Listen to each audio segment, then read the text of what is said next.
Pivot tables are fantastic tools, but filtering them can get a bit cumbersome, in my opinion. Now, slicers are a great solution to this. So let's just say we want to filter this pivot table by region and product. The typical way I would do that is I would drag those attributes into the filters section of the pivot table.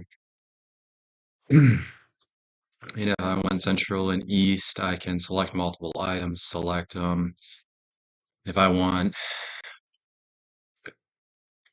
product A and X, I can select that, and then I've got this data, but I don't know that I'm kind of going back and forth here. If I want to look at West, I've got to continually go there. I can go to data, clear the filter. It takes it off. So it works. There's another way that I think is a little bit more visually appealing and a little bit easier to use. So if you click anywhere in your pivot table, come up to this pivot table analyze, insert slicer. So let's say we want region product, and it really wouldn't have been an easy way to do this since I've got the date in the pivot table, but I can add years here. It'll create 3 tiles, drag them wherever I want to.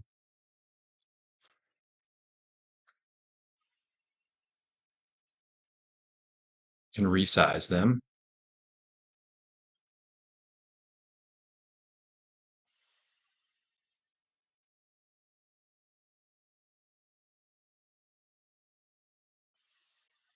Can rename them if I just, instead of saying years, parentheses date, I can just call it year.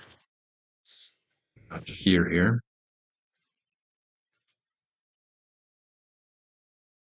Now you see there's these grayed out ones. They're not as bright. If I right click slicer settings, I can hide items with no data.